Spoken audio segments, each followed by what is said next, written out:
Hello बेटा, welcome to physics classes. बेटा आज हम न्यू यूनिट स्टडी करेंगे। आज हम न्यू यूनिट स्टार्ट करेंगे और बेटा न्यू यूनिट का नेम है unit 5 of 12th physics and name of new unit is electromagnetic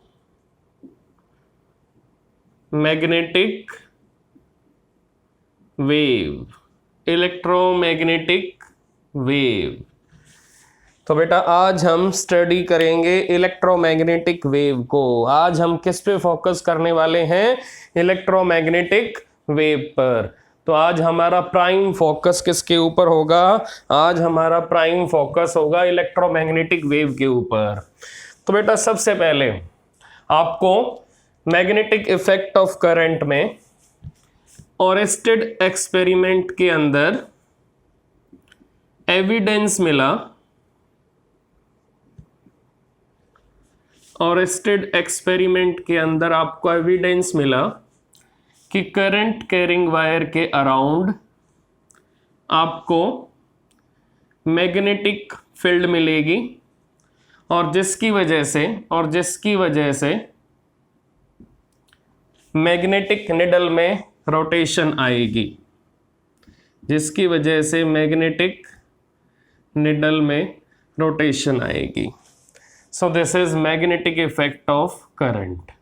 तो बेटा ओरेस्टेड एक्सपेरिमेंट में हमें ये मालूम चला कि करंट मैग्नेटिक फील्ड को बना सकता है। करंट मैग्नेटिक फील्ड को बेटा बना सकता है। तो बेटा इसके बाद मैक्सवेल ने एक्सपेरिमेंट किया। तो बेटा मैक्सवेल के एक्सपेरिमेंट में हमें क्या मिला? बेटा ओरेस्टेड एक्सपेरिमेंट में आपको क्या मिला कि एक्सेलरेटेड चार्ज पार्टिकल्स बेटा करंट बनाएंगे और करंट बेटा अपने अराउंड मैग्नेटिक फील्ड को बनाएगा। Now in number 2 experiment of Maxwell, in number 2 experimental evidence given by Maxwell, हमें क्या एविडेंस मिला बेटा कि वेरिएबल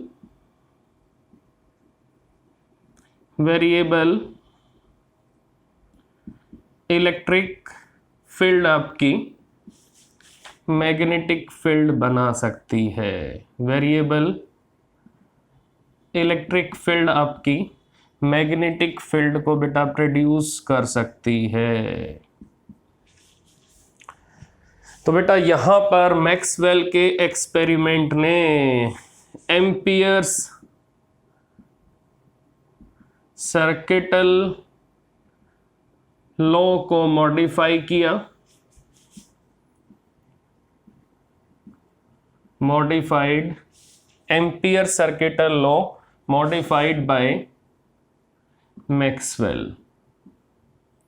तो बेटा मैक्सवेल ने बताया कि एम्पियर्स सर्किटल लॉ में हम एक टर्म को मिस कर रहे थे और वो टर्म क्या थी? That is displacement current.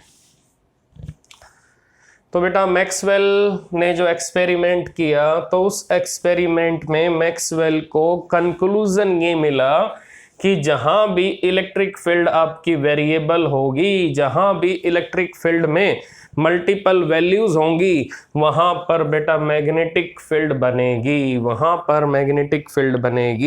तो जहां भी इलेक्ट्रिक फील्ड के पास मल्टीपल वैल्यूज होंगी, जहां भी इलेक्ट्रिक फील्ड आपकी वेरिएबल होगी, तो बेटा उस स्पेस में आपको मैग्नेटिक फील्ड भी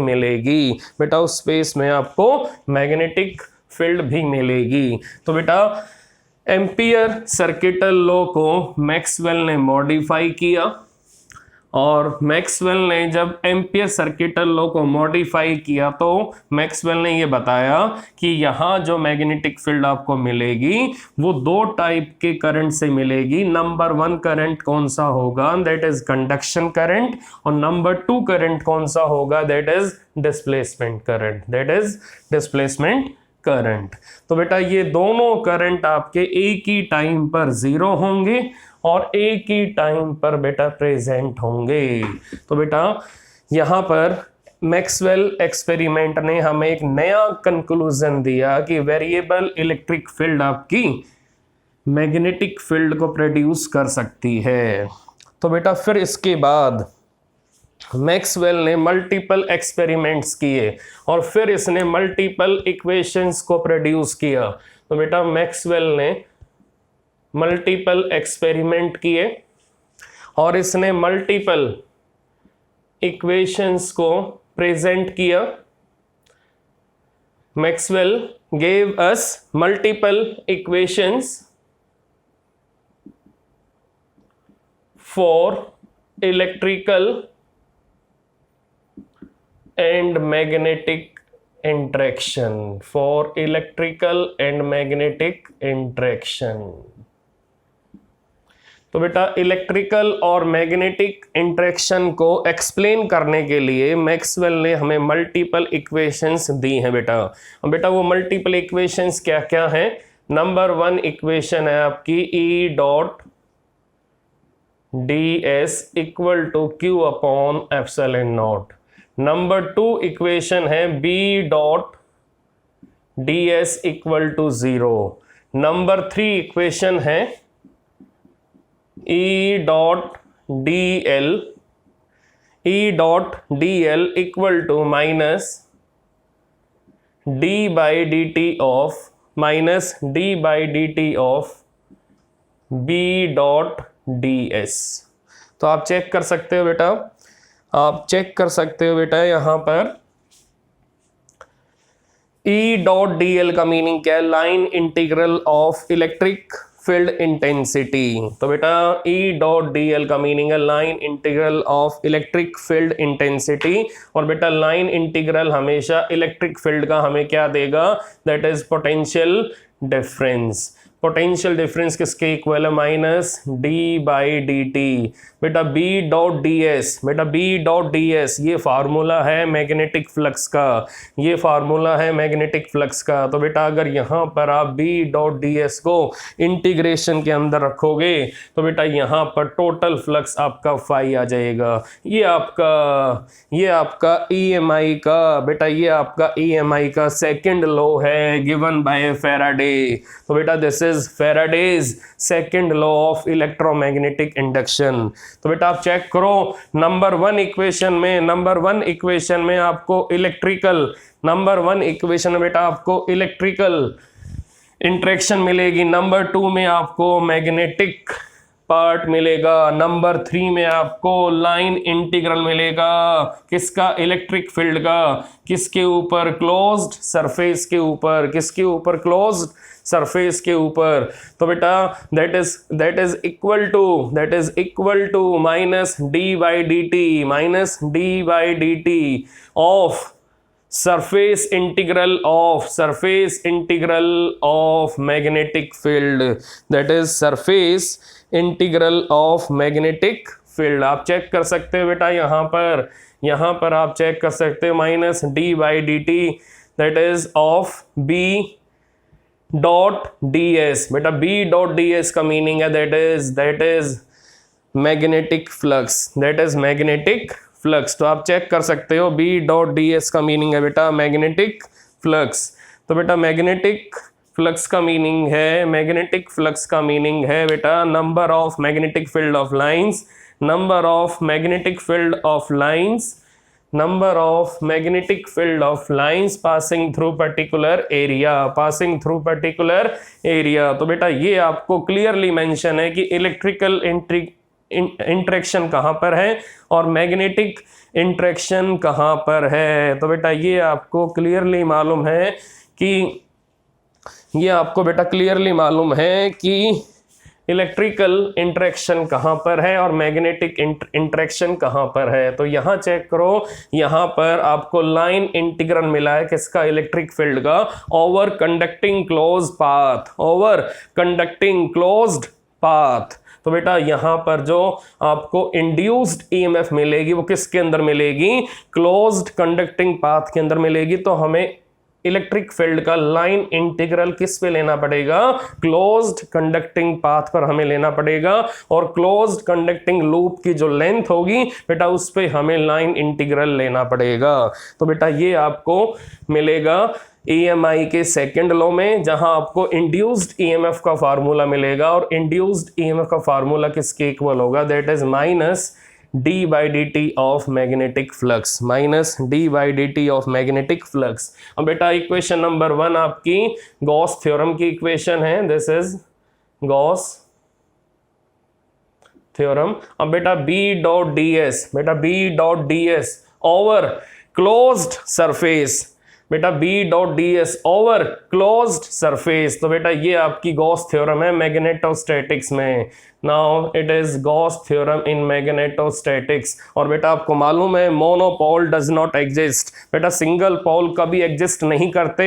बेटा सिंगल चार्ज से आपकी इलेक्ट्रिक फील्ड तो बन सकती है, बेटा सिंगल पोल से आपकी मैग्नेटिक फील्ड कभी नहीं बनेगी। यही रीजन है कि मैग्नेटोस्टैटिक्स में, बेटा मैग्नेटोस्टैटिक्स में कभी भी आपको गॉस थ्योरम नहीं मिलेगी। रीजन क्या है कि मैग्नेटिज्म में, गॉस थ्योरम में बेटा मोनोपोल डज नॉट एग्जिस्ट। तो बेटा इसकी वजह से यहां पर सिंगल पोल काम नहीं करेगा, सिंगल पोल से बेटा मैग्नेटिक फील्ड आपकी नहीं बनेगी। तो यही रीजन है, जब सिंगल पोल आपका मैग्नेटिक फील्ड नहीं बनाएगा तो यहां पर गॉस थ्योरम आपकी मैग्नेटिज्म में नहीं लगेगी। B.ds की वैल्यू बेटा क्लोज्ड सरफेस पर आपकी 0 आएगी। B.ds की वैल्यू बेटा क्लोज्ड सरफेस पर बेटा 0 आएगी। तो बेटा यहां पर आपको E.dl मिला है equal to minus d/dt of magnetic flux. अब बेटा आप यही चेक करना कि यहां पर जो चेंज इन मैग्नेटिक फ्लक्स है टाइम के रेस्पेक्ट में है, और ये किसके इक्वल है, ये बेटा EMF के इक्वल है। तो इसका मीनिंग है यहां पर जो चेंजिंग मैग्नेटिक फील्ड है, बेटा यहां पर जो चेंजिंग मैग्नेटिक फील्ड है वो बेटा किसको प्रोड्यूस कर रही है, वो बेटा यहां पर EMF को प्रोड्यूस कर रही है। तो बेटा EMF का बनने का मेन रीजन क्या है, मैग्नेटिक फील्ड का चेंज होना। और बेटा EMF का रिलेशन किसके साथ है, EMF का रिलेशन बेटा इलेक्ट्रिक फील्ड के साथ है। तो बेटा जब भी मैग्नेटिक फील्ड आपकी चेंज होगी तो बेटा वहां पर उस स्पेस में वो इलेक्ट्रिक फील्ड को बनाएगी। तो बेटा जहां भी, जिस भी स्पेस में मैग्नेटिक फील्ड आपकी वेरिएबल होगी वहां पर आपको इलेक्ट्रिक फील्ड मिलेगी। तो बेटा जहां भी आपको ये लगे कि मैग्नेटिक फील्ड आपकी वेरिएबल हो चुकी है तो बेटा उस स्पेस में, उस रीजन में आपको वहां पर इलेक्ट्रिक फील्ड भी मिलेगी। तो बेटा इलेक्ट्रिक फील्ड का मीनिंग है कि वो फील्ड जो किसकी वजह से आएगी, जो वेरिएबल मैग्नेटिक फील्ड की वजह से आएगी। तो बेटा वो फील्ड जो वेरिएबल मैग्नेटिक फील्ड की वजह से आएगी। तो बेटा नंबर 4 इक्वेशन क्या है, बेटा नंबर 4 इक्वेशन हम लिख रहे हैं। बेटा नंबर 4 इक्वेशन क्या है, नंबर 4 इक्वेशन बेटा आपके सामने मैंने पहले ही लिखी हुई है, that is modified form of Ampere's circuital law, that is modified form of Ampere's circuital law. So this is line integral of magnetic field equal to mu not times sum of conduction current and displacement current. Then number 5 equation बेटा, number 5 equation बेटा, number 5 equation में आपको मिलेंगे बेटा forces, आपको मिलेंगे बेटा forces plus V cross B। तो बेटा चेक कर सकते हो नंबर 5 इक्वेशन में आपको कौन से फोर्सेस मिलेंगे, आपको लॉरेंट्ज फोर्सेस मिलेंगे। तो बेटा यहाँ पर आपको लॉरेंट्ज फोर्सेस मिलेंगे।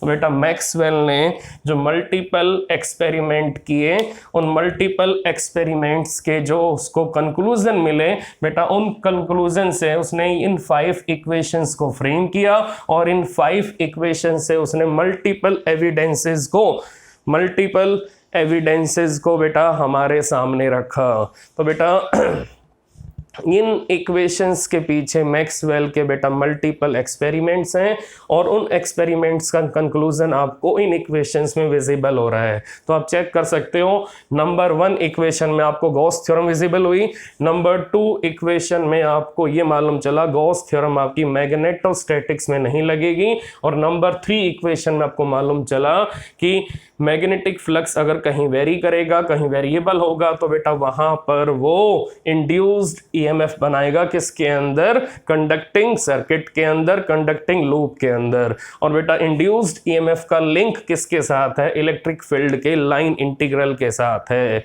तो बेटा यहां पर आपको ये ध्यान रखना है कि variable magnetic field can produce electric field. Then number 4, line integral of magnetic field equal to mu naught times sum of conduction current and displacement current.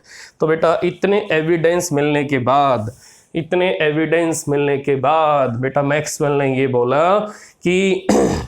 ने बेटा ये बोला कि मेरे पास एक वेव है जिसका नाम है इलेक्ट्रोमैग्नेटिक वेव। तो बेटा इसके बाद मैक्सवेल ने ये बोला कि मेरे पास एक वेव है जिसके अंदर इलेक्ट्रिक फील्ड भी है और मैग्नेटिक फील्ड भी है, और उस वेव के अंदर इलेक्ट्रिक वेक्टर भी है और मैग्नेटिक वेक्टर भी है। और बेटा उस फील्ड के अंदर अगर मैग्नेटिक फील्ड आपकी चेंज हो रही है तो वहाँ पर इलेक्ट्रिक फील्ड भी चेंज हो रही है। तो बेटा उस फील्ड के अंदर, उस वेव के अंदर अगर इलेक्ट्रिक फील्ड आपकी चेंज हो रही है तो मैग्नेटिक फील्ड भी चेंज हो रही है। तो इलेक्ट्रिक फील्ड का चेंज होना मैग्नेटिक फील्ड को बना रहा है, और मैग्नेटिक फील्ड का चेंज होना बेटा इलेक्ट्रिक फील्ड को बना रहा है। तो बेटा इतने एक्सपेरिमेंट होने के बाद जो कंक्लूजन निकला मैक्सवेल का, वो कंक्लूजन ये निकला कि मैक्सवेल ने हमें ये बताया कि I have invented a wave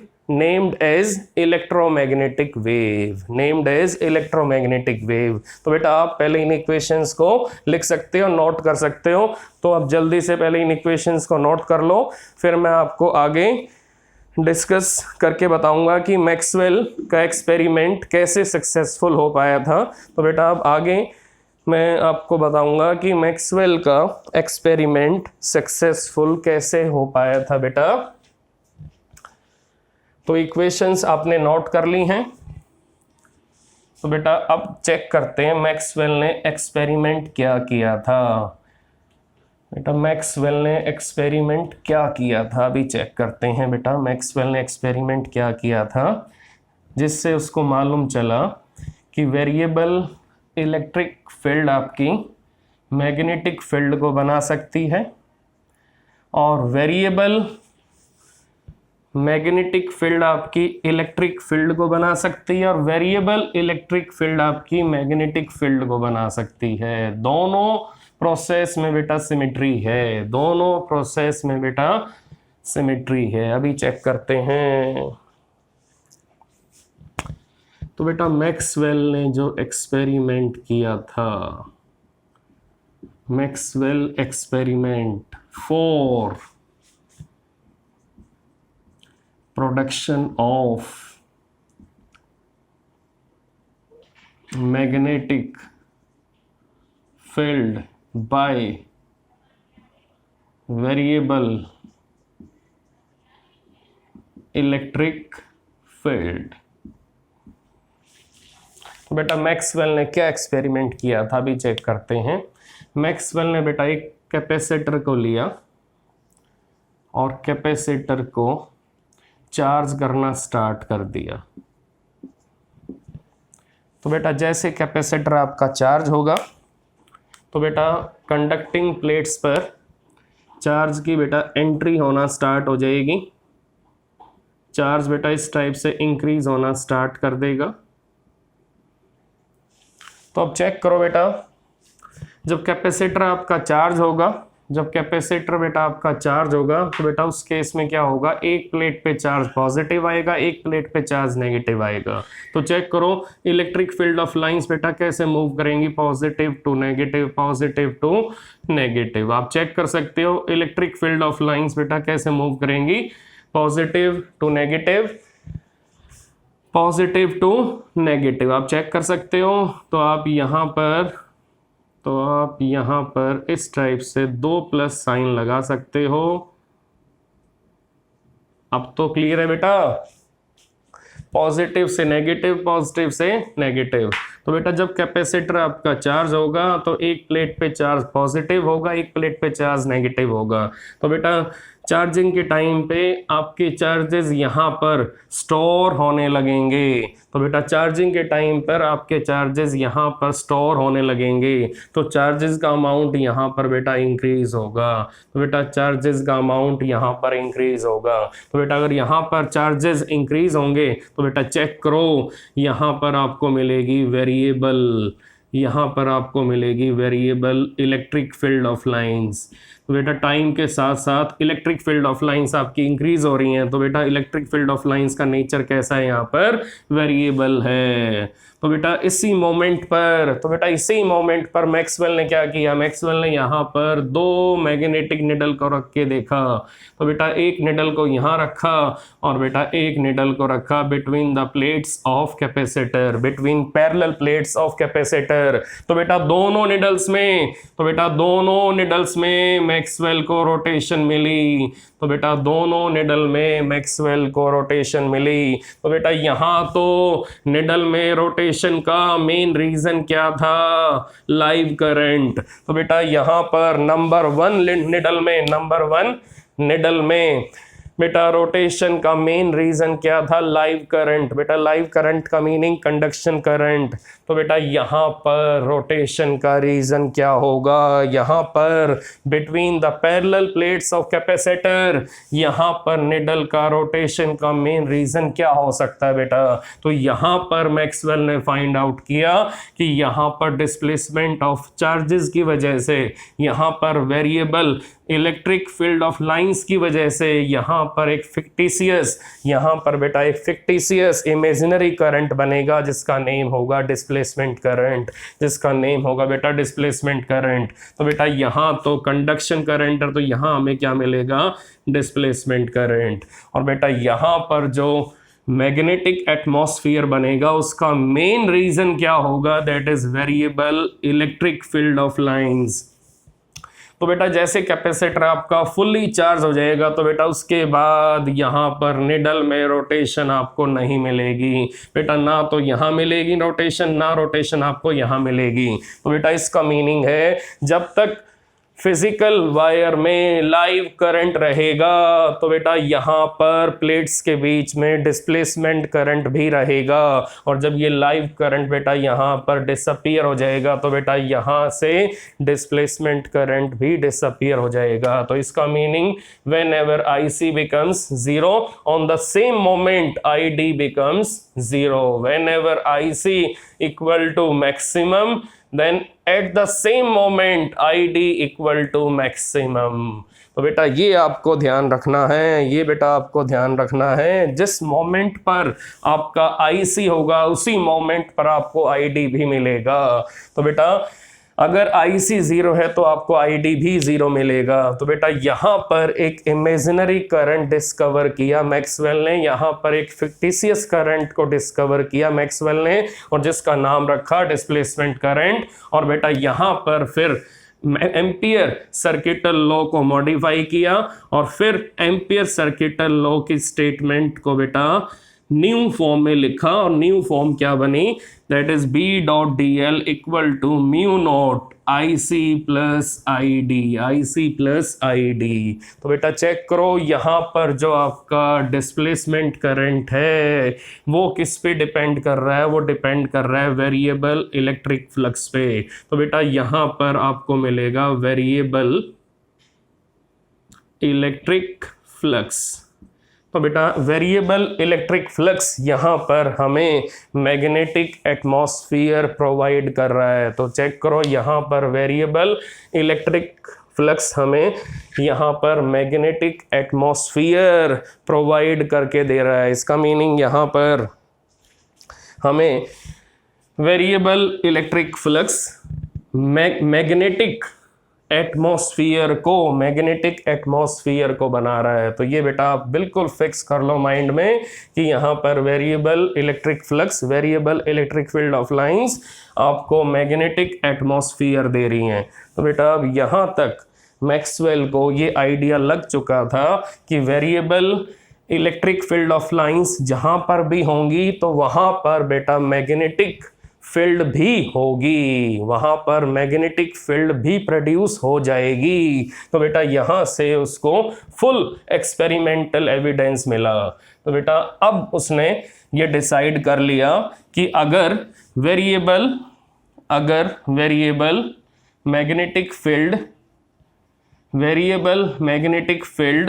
electromagnetic induction में, अगर variable magnetic field electromagnetic induction में ईएमएफ को प्रोड्यूस कर सकती हैं, अगर variable magnetic field of lines electromagnetic induction में इलेक्ट्रिक फील्ड को प्रोड्यूस कर सकती हैं, तो बेटा उसी टाइप से variable electric field of lines magnetic field को भी प्रोड्यूस कर सकती हैं। तो बेटा एक्सपेरिमेंट करने के बाद फिर मैक्सवेल ने बोला कि मेरे पास एक वेव है जिसका नेम है इलेक्ट्रोमैग्नेटिक वेव, मेरे पास एक डिस्टरबेंस है और उस डिस्टरबेंस में दो टाइप के वेक्टर हैं, that is electric and magnetic. उसके अंदर इलेक्ट्रिक वेक्टर भी है, उसके अंदर मैग्नेटिक वेक्टर भी है। और बेटा ये दोनों बेटा इकट्ठे मूव करते हैं और दोनों एक दूसरे के साथ परपेंडिकुलर हैं, perpendicular to each other, mutually perpendicular to each other. तो बेटा ये mutually perpendicular to each other. और बेटा इन दोनों का angle direction of propagation of wave के साथ भी 90 बनेगा। तो बेटा इलेक्ट्रिक वेक्टर और मैग्नेटिक वेक्टर दोनों म्यूचुअली परपेंडिकुलर हैं और ये दोनों बेटा आपके direction of propagation of wave के साथ भी परपेंडिकुलर हैं। So both are perpendicular to each other as well as perpendicular to direction of propagation of wave. तो जिस डायरेक्शन में आपकी वेव जाएगी बेटा उस डायरेक्शन से भी ये दोनों वेक्टर एंगल कैसा बनाएंगे, 90 degree. So both vectors are perpendicular to each other as well as perpendicular to direction of propagation of wave। तो बेटा ये पॉइंट आपको नोट करने हैं, फिर बेटा इसके बाद मैक्सवेल के बाद हर्ट्ज ने एक्सपेरिमेंट किया और इलेक्ट्रोमैग्नेटिक वेव्स को प्रोड्यूस किया और फिर इन वेव्स को यूज किया मार्कोनी ने, किसके लिए, वायरलेस कम्युनिकेशन के लिए। और बेटा वायरलेस कम्युनिकेशन में इलेक्ट्रोमैग्नेटिक वेव्स ने मैजिक बनाया और इलेक्ट्रोमैग्नेटिक वेव्स आपके जब वायरलेस कम्युनिकेशन में आती हैं तो बेटा उसके बाद आपको रिवोल्यूशन मिलता है वायरलेस कम्युनिकेशन में। तो बेटा आपको ये मालूम होना चाहिए कि हर्ट्ज ने जो एक्सपेरिमेंट किया उससे हमें इलेक्ट्रोमैग्नेटिक वेव मिली और फिर इलेक्ट्रोमैग्नेटिक वेव को बेटा मार्कोनी ने वायरलेस कम्युनिकेशन में यूज़ किया और वायरलेस कम्युनिकेशन को बेटा वो हायर लेवल पे लेके गया। तो उसके बाद हमें ये मिला कि वायरलेस कम्युनिकेशन में जो रिवोल्यूशन आई है उसका मेन रीज़न क्या है, that is production of electromagnetic waves. तो हमने इलेक्ट्रोमैग्नेटिक वेव्स के थ्रू एक पॉइंट से दूसरे पॉइंट तक कम्युनिकेशन करना स्टार्ट किया। तो बेटा कम्युनिकेशन आपका स्टार्ट कब हुआ, कम्युनिकेशन का बेटा स्टार्ट होने का मेन रीज़न क्या था, that is invention of electromagnetic waves. तो बेटा इलेक्ट्रोमैग्नेटिक वेव्स की इन्वेंशन होने के बाद आपका कम्युनिकेशन स्टार्ट हुआ और कम्युनिकेशन के बाद बेटा आपको इसके अंदर मल्टीपल लेवल पर रिवोल्यूशन मिला और उसका मेन रीजन क्या था, discovery of electromagnetic waves. Now अब हम इलेक्ट्रोमैग्नेटिक वेव को डिफाइन कर सकते हैं। It is a type of disturbance in which electric and magnetic fields are moving perpendicular to each other as well as perpendicular to direction of propagation of wave। तो बेटा मैंने आपको definition यहाँ पर प्रॉपर वे से display करके बता दी है कि it is a type of disturbance in which electric and magnetic field are moving perpendicular to each other and perpendicular to direction of propagation of wave। तो बेटा that kind of disturbance is known as electromagnetic wave। that kind of disturbance is known as electromagnetic wave। तो बेटा इन points को आप note कर सकते हो और इन पॉइंट्स को नोट करने के बाद अब हम बेटा इस कंक्लूजन पर आ चुके हैं कि यहाँ पर जो मैक्सवेल ने जो काम किया बेटा उसके काम की वजह से हर्ट्ज को एविडेंस मिला कि मैं इलेक्ट्रोमैग्नेटिक वेव्स को किसी एक्सपेरिमेंट के थ्रू प्रोड्यूस कर सकता हूँ। तो बेटा हर्ट्ज को हेल्प कहाँ से मिली, बेटा हर्ट्ज को हेल्प मिली मैक्सवेल के एक्सपेरिमेंटल एविडेंसेस से और मैक्सवेल की इन 5 इक्वेशन से। तो बेटा ये जो आपकी मैक्सवेल की 5 इक्वेशंस थी, इन इक्वेशंस को बेटा हर्ट्ज ने स्टडी किया और फिर इलेक्ट्रोमैग्नेटिक वेव को अपने एक्सपेरिमेंट के थ्रू प्रोड्यूस किया। तो बेटा फिर इन वेव्स को किसने यूज किया, मार्कोनी ने। किसमें यूज किया, वायरलेस कम्युनिकेशन में। तो अब हम स्टडी करेंगे बेटा, अब हम स्टडी करेंगे transverse nature of electromagnetic waves. अब हम स्टडी करेंगे transverse nature of electromagnetic waves. तो बेटा आपको मैक्सवेल के एक्सपेरिमेंट में एक नया करंट मिला, दैट इज डिस्प्लेसमेंट करंट। बेटा उसको डिफाइन कैसे करोगे, the current produced due to displacement of charges on plates of capacitor during charging and during discharging. बेटा चार्जिंग में चार्जेस आपके ऊपर जाएंगे और डिस्चार्जिंग में चार्जेस आपके नीचे आएंगे। तो बेटा ऊपर जाने का मीनिंग चार्जेस का नंबर इंक्रीज होगा चार्जिंग में, और नीचे आने का मीनिंग चार्जेस का नंबर डिक्रीज होगा डिस्चार्जिंग में। तो बेटा डिस्चार्जिंग में भी चार्जेस आपके डिस्प्लेस होते हैं और प्लेट्स को खाली करते हैं, और बेटा चार्जेस आपके डिस्प्लेस चार्जिंग में भी होते हैं। तो बेटा चार्जिंग में वो ऊपर जाते हैं और प्लेट्स को कंप्लीटली फिल करते हैं, और बेटा डिस्चार्जिंग में क्या होगा, डिस्चार्जिंग में बेटा चार्जेस प्लेट को खाली करते हैं और नीचे डिस्प्लेस हो जाते हैं और प्लेट्स आपकी फुली डिस्चार्ज हो जाती है। तो बेटा ये आपको ध्यान रखना है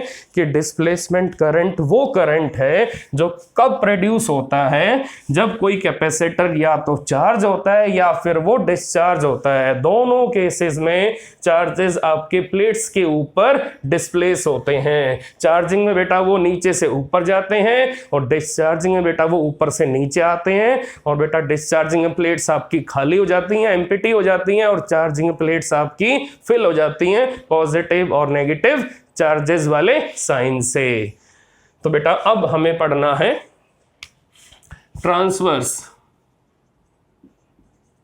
transverse nature of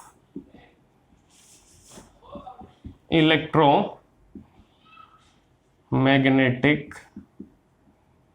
wave. Transverse nature of electromagnetic wave. तो बेटा ट्रांसवर्स का मीनिंग ये है जिस वेव के अंदर बेटा वाइब्रेशंस परपेंडिकुलर होंगे direction of propagation of wave के साथ, तो बेटा वो वेव आपकी ट्रांसवर्स नेचर कैरी करेगी। मैं बेटा आपको इजी करके बता रहा हूं, जिस वेव के अंदर बेटा वाइब्रेशंस या oscillatory motion direction of travelling of wave के साथ एंगल 90 डिग्री बनाएंगे, उस वेव को हम ट्रांसवर्स वेव बोलेंगे। उस वेव को बेटा हम ट्रांसवर्स वेव बोलेंगे। अगर हम किसी स्टिल पूल ऑफ वाटर में, स्टिल पॉन्ड ऑफ वाटर में किसी भी इंस्टेंट ऑफ टाइम पर अगर स्टोन को थ्रो करते हैं और उसी इंस्टेंट ऑफ टाइम पर आप सरफेस ऑफ वाटर पर एक वुडन पीस को रखोगे तो बेटा वुडन पीस में इस टाइप से ऑसिलेशंस आएंगे।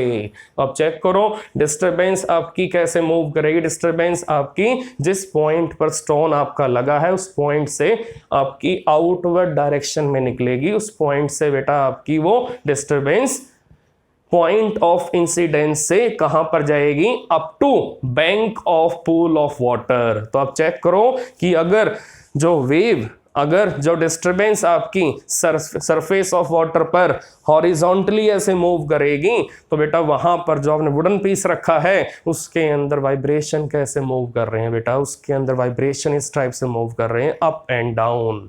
तो आप चेक करो आपने क्या किया, आपने स्टिल पूल ऑफ वाटर में एक स्टोन को थ्रो किया, जहां स्टोन आपका लगेगा वहीं से बेटा डिस्टरबेंस प्रोड्यूस होगी और डिस्टरबेंस कैसे मूव करेगी, in all directions from point of incidence to bank of pool of water. तो जहां पर आपका पूल ऑफ वाटर खत्म हो जाएगा वहां जाके डिस्टरबेंस आपकी खत्म हो जाएगी। अब चेक करो डिस्टरबेंस आपकी कैसे मूव करेगी, on the surface of water. तो बेटा वो चलेगी हॉरिजॉन्टली।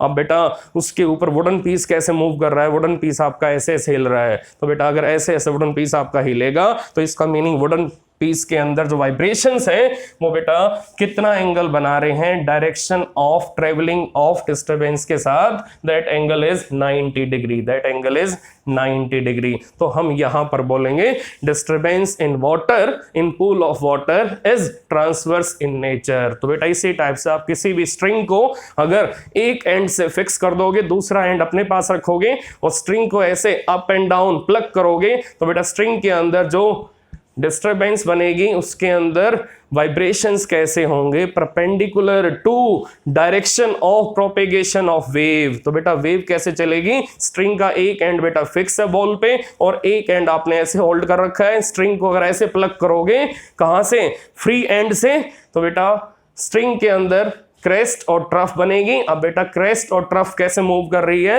In horizontal direction. अब चेक करो क्रेस्ट और ट्रफ के अंदर बेटा जो स्ट्रिंग के पार्टिकल हैं, रोप के पार्टिकल हैं, वो कैसे मूव कर रहे हैं, कभी जा रहे हैं ऊपर कभी जा रहे हैं नीचे। तो बेटा उनका एंगल कितना बनेगा, direction of travelling of wave के साथ, that angle would be 90 degree, that angle would be 90 degree. So that wave, that elastic wave in rope, that elastic wave in string is known as transverse wave।